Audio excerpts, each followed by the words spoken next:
Appreciate the opportunity to be with you again. I mentioned before class this morning that I don't believe my wife Maria has ever been here before when I've come. She has some responsibilities with her mother who's having some serious health difficulties, but she is planning on coming some this week. I've talked about Taft to her over the years and have wanted her to be able to come, and I'd like for you guys to be able to get to meet her as well. I wanted to talk to you a little bit about this lesson before I teach it. This lesson's very personal, and you're going to see that in a minute. Our group of kids were getting ready for Lads to Leaders this last year, and our pulpit minister, Rusty Hills, preached a lesson in late February or early March from Nehemiah, and preparing them for the material that they were studying. And something that he said in that lesson really struck me, and it caused me to do some serious thinking about something that had happened in my life. And so I prepared this lesson because of that. And I want us to understand that when we talk about the contemporary concerns for Christians, and we talk about the fact, as we covered in the last hour, that there's great power in choice. There's power both for good and for evil. We could make bad choices, and this lesson is about a bad choice that I made, and I want to share that with you.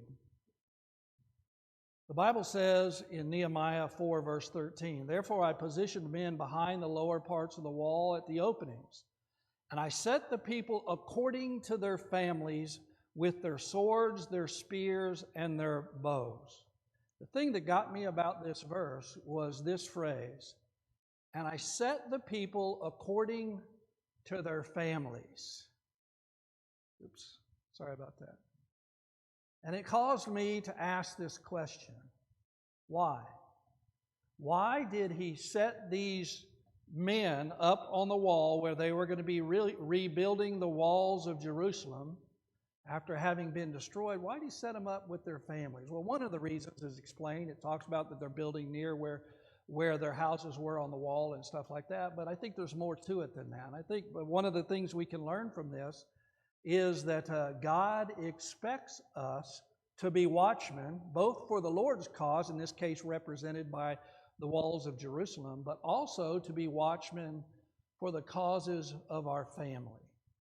And I believe that this is something that is of utmost importance, maybe more so in our country today than it's ever been. You know, our kids, you hear this all the time, our kids are attacked from every direction.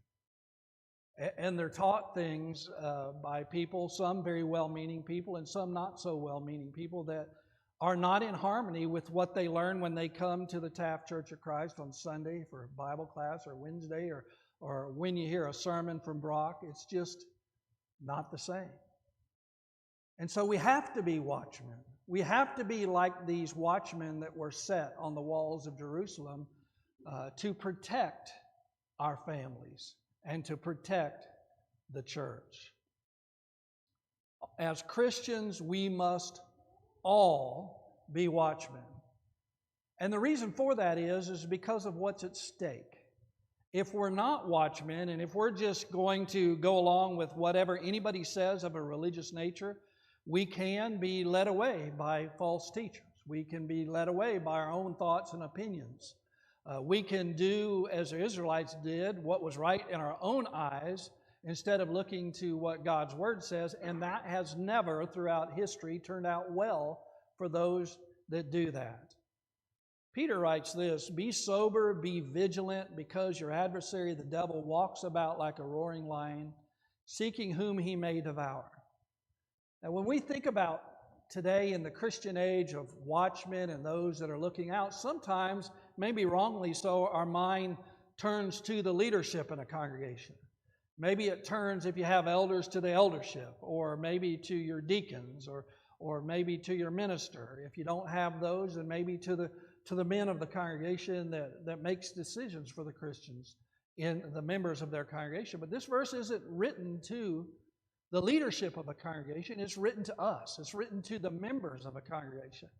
And it's telling us to be sober, to be aware, to be vigilant, to be watchmen because of what's at stake. Because the devil is active. And the devil is seeking those whom he may devour. And what that literally means there is he's seeking those that he can destroy spiritually so that they will spend eternity with him rather than eternity in heaven with God. So I would suggest to you that as we go through the rest of this lesson, that we need to take away from this that we all need to be watchmen. Mamas understand this, right? You're watchers over your children. So are dads, but in particular moms. You know, when the Bible talks about someone having natural affection for the children, it talks about women, right? Because of them bearing their children and being the primary caregivers for them. We all need to be watchmen, both for our families and also for the church. Turn my picture sideways. You're going to have to turn your head to look at it. This is a picture of the island of Tinian. If you've been here when I've been here before, you know my family and I were missionaries on the island of Tinian. Tinian was important in World War II. I don't know, does this have a... Yeah, is it the top? Oh, there it is. Tinian was important in World War II because of what's right there. Because Tinian at the time had the longest runways in the world. And they're made out of coral, crushed coral, they're still there. And the Allied forces wanted Tinian, which is why they started first by taking the island of Saipan, because the island of Saipan had a tall mountain, Mount Tapachau, which from there they could defend the island of Tinian, because you can see these two islands. You can see one island, that's not Saipan, but you can see one of the other little islands in the Marianas behind it. But the reason why this is important is they wanted this runway, and once they took Saipan and took Tinian, they reinforced this runway so that the B-29s, including the Enola Gay, could take off from where you're looking at right now. The Enola Gay took off from Northfield Runway Able right there to drop the first atomic bomb, and the second atomic bomb took off from here as well. So the place that we're talking about is a place that is significant, if you will, in U.S. and in world history. I don't know if you can, it didn't turn the text, but it turned the picture. But you see right here, it says Chulu Beach. This on the picture goes right here, all right? And here you see the text that says Chigit Beach, and that's right there, okay? So it's on the north side of the island of Tinian, right next to Northfield Runway Able. I want you to remember that, about where that is. Because, got any idea who this might be? The little one in the picture is the girl, if you were in class, that's having the baby in about 5 weeks. That's my daughter Sarah, right here. I'm holding her hand. This is our son Jacob, and we are at Chulu Beach. This was in 2007 when we went to Saipan and Tinian on our survey trip to decide whether we were going to be missionaries in Saipan. And while we were there, we went to Chigit Beach and we went to Chulu Beach. What was interesting about Chulu Beach was, besides the fact that it was beautiful, was there was, on the island of Tinian, there's a few thousand people on the island. There was 4 or 5 people there that were fishing and doing things on the beach and stuff. And then there was me with my son and my daughter that went out wading in the water. Now that was at Chulu Beach.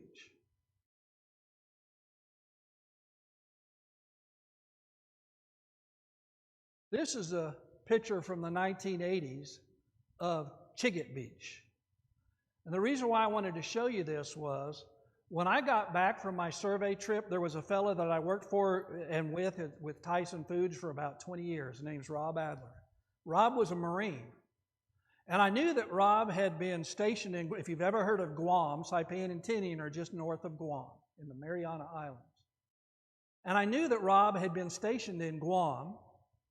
And so I asked him about when he was in Guam, said, hey, we just got back from the Marianas, went on a survey trip. We're thinking about moving there as missionaries, and I wanted to talk to you about it. And said, we spent some time on Saipan and on Tinian. He goes, I went to those two islands all the time when I was in the Marines because he was some type of a demolitions engineer for the Marines, and he'd go in. By the way, these two islands, both of them, the north third of the island are uninhabited because of unexploded ordnance from World War II that they lobbed from the battleships, and a lot of it didn't explode. They're still finding them today, and that's what Rob went there for, was the farmers and people that were on the island would find them, and they would call the Marines in, they'd collect them, take them out to this end of the island and explode them with a controlled explosion. That's why he would go there.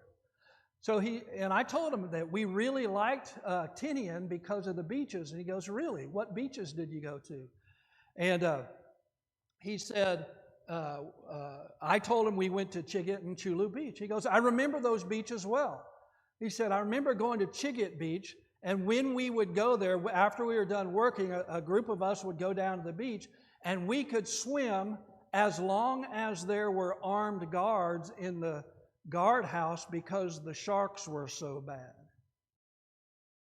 You know the reason why there's a picture here of Chigit Beach with the armed guards, and I don't show you Chulu Beach? Because Chulu Beach, where I was swimming with my children, didn't have the guardhouse. You know why? The Marines could swim here with soldiers in the guardhouse with guns to protect them, and the Marines couldn't even get in the water at Chulu Beach because the sharks were worse. People died there all the time from the sharks. So here I am,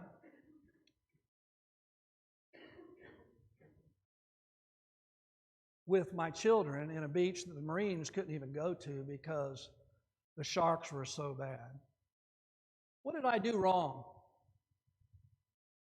I hadn't even thought about this, Brock, until that lesson that I heard Rusty. I put the two together, the part about with their families and being a watchman, and about the responsibility that I should have as a father for my family. And this idea that I've preached to people about for years who do crazy stuff all the time with the idea that it'll never happen to me. And every time I preach that, now I'm thinking, I was that guy. Because I went out in the water. There was nobody at this beach. There was 4 or 5 at the other beach, but they weren't in the water. They were throwing their nets, and they were playing on the sand with their kids. And here I am, fat, dumb, and happy, as they say, right? Out in the water, in a beach, that some of the bravest men and women in the world wouldn't even set foot in because it was so dangerous. What did I do wrong? You know, I saw something. You've heard the saying, if something seems too good to be true, it probably isn't. I saw something that seemed too good to be true and assumed it was good instead of checking it out. Even the guy that was with me, you may know him, I don't know, Joey and Tammy Treat. We worked with them in Saipan, and they were with us on this trip, took us over to Tinian. They didn't even know about it. They didn't get in the water, but they didn't know about it. So here I am at a beach I've never been. Is there anything wrong with a man taking his kids swimming in the ocean? Nothing wrong with that. Is there something wrong with a man going to a beach, nobody being there, and it not even crossing your mind why that would be the case when there were people at the other beach? What else did I do wrong? I did not prove or test all things. We talked about this earlier. Hold fast what is good. 1 Thessalonians 5:17. Again, I made an assumption. This is a gorgeous place. The water's wonderful. I'm just going to show my kids a good time. I'm going to go out here and I'm going to swim in the water with my kids. And never once did I give a thought to the fact that there might be something dangerous going on here. What else was wrong? I proved, again, this is 17 years ago, guys. 16 years. I proved that I was not being spiritually mature. Hebrews 5:14, I use this verse a lot when I'm studying the Bible with people. This passage, 12 down through 14, talking about those who are spiritually mature, those who by reason of use have their senses exercised to discern between both good and evil, in this case between safe and dangerous. And the reason why spiritually mature people can do that from this verse is because they exercise their senses. They think ahead of time. They think about what the consequences, we talked about consequences earlier, didn't we? What the consequences might be if I take an action. And here I am in a place I've never been before, don't know anything about, didn't ask any questions, and just assumed that everything was fine. What else did I do wrong? I did not use good judgment and just assumed everything was okay, even though the danger was knowable. Why do I say it was knowable? You know, before I went to Saipan and Tinian, I knew Rob had been there. I knew he'd been to Guam anyways. And it's like less than 100 miles from Guam to Saipan and Tinian. I already knew somebody that could help me understand something about where I was going. I had no reason to believe that at that point that there would have been any kind of dangerous information he might give me. But if I told him we were going to Saipan and Tinian and Rota, he would have had information that I could have possibly used. You know, I just got through finishing a quarter. I'm teaching at a preaching school in North Carolina. We just had our graduation Friday in Clemens, North Carolina. We just got through studying Proverbs and Ecclesiastes and Song of Solomon. And one of the themes recurring through Proverbs is this idea of godly wisdom. And one of the verses that stuck with me in that verse was, godly wisdom has many counselors. It's wise to look to people that can help you. It's wise to look to people that might have information for you because some dangers are knowable. Is it possible that I might have called Rob and he didn't know anything about? Yeah, it's possible. What about the hotel we were staying at? Is it possible that if I had just asked one simple question, we're thinking about going up to the airfield, up to North Field, and we're going to try to do some swimming. Is it possible I could have asked that question? And what would the native islanders have said to me if I had asked that? They would have said, "Do not get in the water because it's much, much too dangerous." Those are knowable dangers that I did not take the time to try to find out about. Paul wrote this in 1 Timothy chapter 5, verse 8. "But if anyone does not provide for his own, especially for those of his own household, he has denied the faith and is worse than an infidel." When I have taught about this verse in the past, most of the time when I've thought about that word provide, you know what I think about? I think about making a living, right? If you don't provide a house and you don't provide the day-to-day needs for your family, then this verse says that's bad. That's bad. I don't know what worse than an infidel is. I just don't want to be that, right? That's not exactly what this word is talking about. The word provide means to look out beforehand, to be circumspect about how things might turn out. I picture this, and I illustrate it this way once I've learned what this word means, is if you're buying a car, You're going to check certain things out about it, but one of the things you probably are going to do is you're probably going to walk around the car just to see if there's anything that just sticks out at you. It's got a dent, it's got a scratch, it's got whatever. That idea of being circumspect is talking about circling something in a way to examine it beforehand to know whether there's any problems.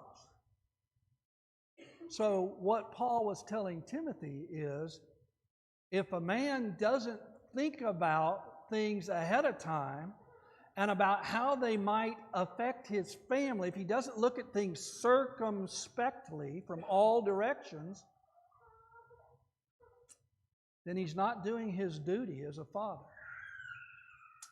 And that's the part that really hit me, is because what that told me then, and why after I realized this, why I went to my wife and asked her to forgive me of this, is because I didn't do that. And I failed in my... Now, I'm thankful to God that nothing happened. But it wasn't because I was doing right. It was just circumstantial that nothing bad happened. What did I learn?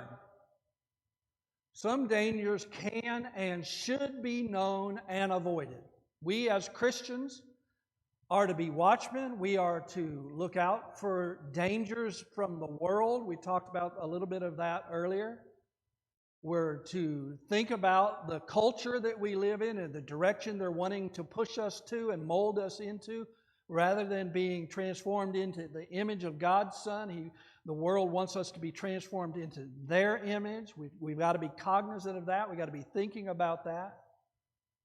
You remember when Paul was in Miletus in Acts chapter 20, and he sent for the Ephesian elders that he had worked with for quite a while, and he calls them over, and two of the things that he tells them to do is watch, be vigilant, and remember. Why? Because some dangers are knowable. He even mentioned in that passage that some of the dangers are going to come from you guys. From within you guys, there's going to be problems, he says. Watch and remember. That means we are to be awake and alert to the problems around us. We live in a world, we're talking about contemporary concerns. We must be aware of the fact that we live in a time, guys, some of you in this room are older than I am. Some of you are. Some of you aren't. But guys, we don't live in that world anymore. When you guys and when we were growing up, that's not the world we live in anymore. And it's not the country we live in anymore. It's much different. And there used to be a time, I guess, I don't know, there used to be a time when it wasn't as dangerous, especially for young families. And we've got to be alert. And we must especially be alert about spiritual matters. What else did I learn? I mentioned this a second ago. I am thankful to God that my bad judgment did not end differently. Fixing to be a grandpa, a patpaw as I've been named, about 5.5 weeks. That could have been ended this day because of the real danger, physical danger that was present in the waters off this beach. And the only reason it isn't is, I believe, because God didn't want it to be so. I'm just thankful that sometimes when we make bad decisions, we don't get what we deserve. And what I deserved then was for something bad to happen because I wasn't fulfilling the duties that God had given me as a father and as a Christian. Sometimes, you guys may know people like this. Sometimes I see it almost every day. We just came back from North Carolina. We had like 4 or 5 motorcycles pass us going like 120, 130 miles an hour, going as fast as you can imagine going. And some people just have it in their mind, like I did here, it just won't happen to me. And yet, guess what? It happens to people every single day when they're not expecting it. You know what happened yesterday? I'm sitting there. Maria's gone to see her mom at the Regency Rehab Center. And a truck pulls up, runs through the yard next door to me, comes over the curb into the yard, and I recognize it as the brother of the guy who lives here. And I'm like, what in the world is going on? And his wife jumps out of one side of the truck and looks at the house, and her husband is on the phone, and then she looks over at our house, and then she starts running to my house. And so I meet her at the door. The next door neighbor and his wife and kids had left 2 hours before to go to Tim's Ford Lake. House is on fire. You think they woke up that morning thinking that their house was going to catch on fire that day? Before you knew it, we had, I think, every fire person in the east side of Huntsville there, and they got it under control, and it's going to be okay. Could have ended differently. We don't know. We don't know when danger is right around the corner. Remember, we started by talking about the devil, seeking those that he could destroy. What's my final takeaway from this particular episode of my life? Number one, guys and ladies, probably not a good idea to go 16 years before you say you're sorry to somebody. I didn't really think about it until I put these two together with Rusty's lesson a few months ago, that what I had done was really, really irresponsible. And as soon as I realized that, first thing I did was ask for forgiveness. Sometimes, guys, we need to just ask for forgiveness when we've done something we ought not to do. And sometimes that's hard for us, isn't it? Hard to admit we've done something wrong. Hard to say, I'm sorry. And I would suggest to you we need to get better at that. Applying one verse could have helped me not make this mistake, and it involves everything we do, big or small. I mentioned in class this morning, Colossians 3, favorite chapter in the Bible.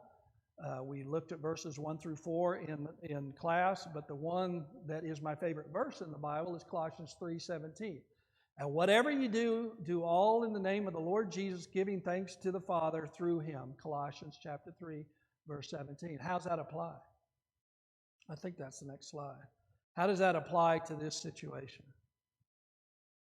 If I had been thinking about what Jesus called me to do and to be as a Christian and as a father, I would have asked the questions.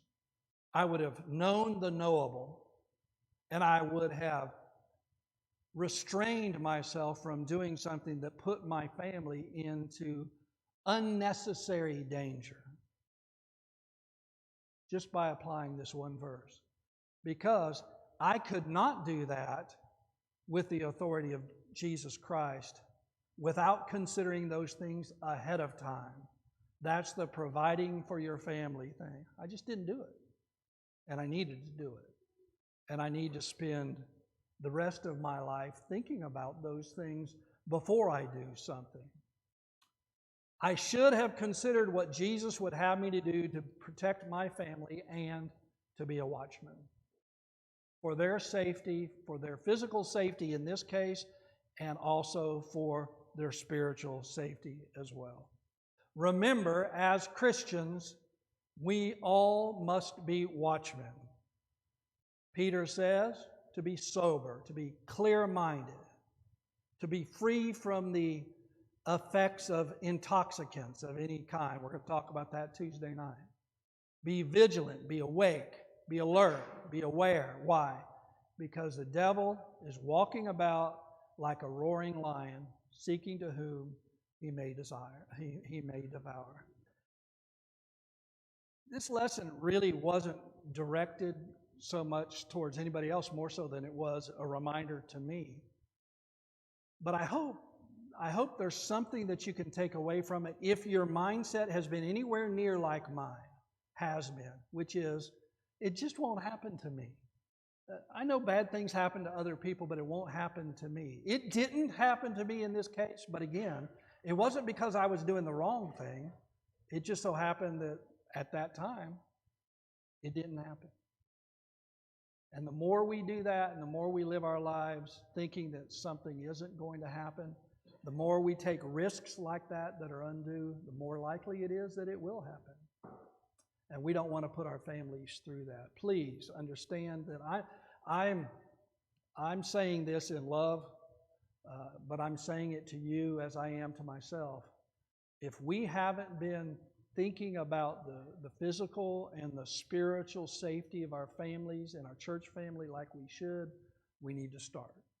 It may be the case this morning that you're not a Christian and you want to put on Christ in baptism, understanding that that's the only way you're going to be able to please God and go to heaven. We'd love to help you with that. If, like me, you've done something that now you regret, that you want to make right, and you want prayers for that and forgiveness for that, please let it be known as together we stand and sing the song of encouragement.